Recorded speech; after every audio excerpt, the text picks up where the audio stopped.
За яруу нэг хөдөлгөд билээ.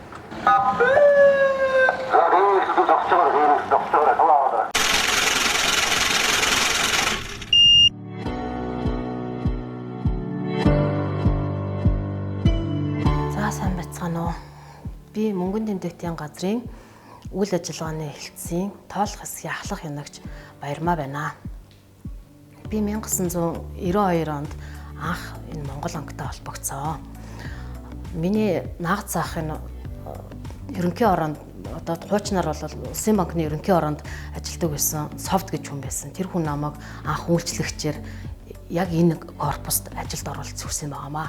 Банкудаас ирсэн муу гэж ангилагдаж ирсэн мөнгийг бид нэр дахин ангилж устгалын тасагт шилжүүлдэг. 96 онд манайх чинь энэ Хотын Монгол анги, Төв Монгол анги хоёр нийлээд 96 онд анх бид нар чинь Монгол ангины ажилтнууд болсон байхгүй юу. Энэ хооронд чинь яг би энэ суурин дээр 32 жил ажиллахад манай газрын нэрэл солигдоод ирсэн болохоос би яг л энэчнээс яг ажилласан хэвээрэл байгаа л да. Тэр үед чинь манай элтсэд чинь эрэгтэй хүн маш авар байлаа. Тэгээд энэ чинь цөөхөн эрэгтэйтэй, 3-4 эрэгтэйтэй. Тэгээд бүх мөнгө зүгрэг зөөн шуудатай мөнгө дээр үед чинь бүр 40 ийм боодол мөнгөөр ингээд шуудаан тийж савладаг байсан байхгүй юу. Тэр үед чинь эмэгтэйчүүд тэрний чинь чирэн дамжилж үүрэн шиднэ гэж тийм үйл ажиллагаанд эмэгтэйчүүд бас оролцдог байлаа шүү дээ. Одоо болохоор чинь манай энд чинь тоологч нар нь хүртэл эрэгтэй олцсон учраас эрэгтэйчүүдийн тэнцвэр бас нэлээд гайгүй болсон байгаа энэ хэлтсээр. Анх намайг Монгол ангинд тоологчоор ороход чинь бүх үйл ажиллагаа гар ажиллагаатай байсан. Тэгэл бүгдийн гараараа тоолдог, бүсэлдэг, боодог тийм байсан. Одоо бол манай тоолох хэсэг маань болохоор чинь бүхэл бүтэн 8 нүдээр ялгаж тоолдог 7 машинтай. За энэ маань одоо бидний түрүү яриад байсан 8 нүдээр ялгаж ангилдаг машин маань байгаа. Энэ машиныхаа болохоор чинь 4 нүд нь энгийн гүйлгээнд явж байгаа мөнгө ангилагддаг. 2 нүд нь болохоор чинь гүйлгээнээс татагдж байгаа муу мөнгө ангилдаг. 2 нүд нь болохоор чинь итэм гээд бүр их цайвар цагаан мөнгө ангилж ялгадаг машин байгаа. Одоо тэгээд энэ машинаас гарсан сайн мөнгөө нэг ингэж ангилаад итэмийн паачиг гарахаар бүр илүү хамгийн сайн мөнгөө нэг тусад нь ингэж ангилж тоолж тавьдаг байгаа.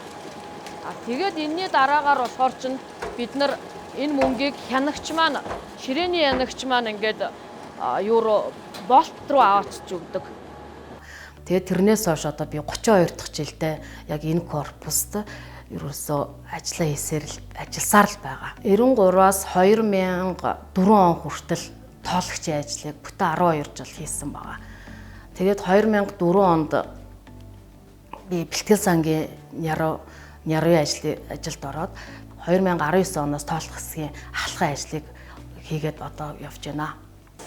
Ингэж яагаад нөгөө цэцгэрч тоолдог тоолагч нар намайг анх ороход бэйсэн. Тэгээ одоо бол би маш муу л тоолох байх ерөнхийдөө.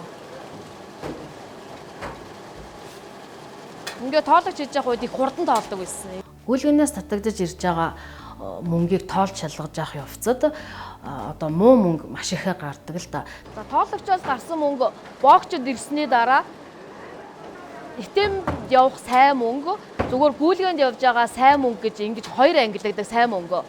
Тэрний дараагаар муу мөнгөө болохоор бид нар устгалд оруулах гэж байгаа муу мөнгийг ингэж цоолоод 500-аас дээшгийн бүгдийг ингэж цоолоод тэгээд устгах тасаг руу шилжүүлэхэд бэлэн болгож тавьдаг байгаа. Тэр дотроос болохоор чинь хүмүүсийн механик алдаанаас болж урагдсан, тасарсан, дээр нь юм бичсэн.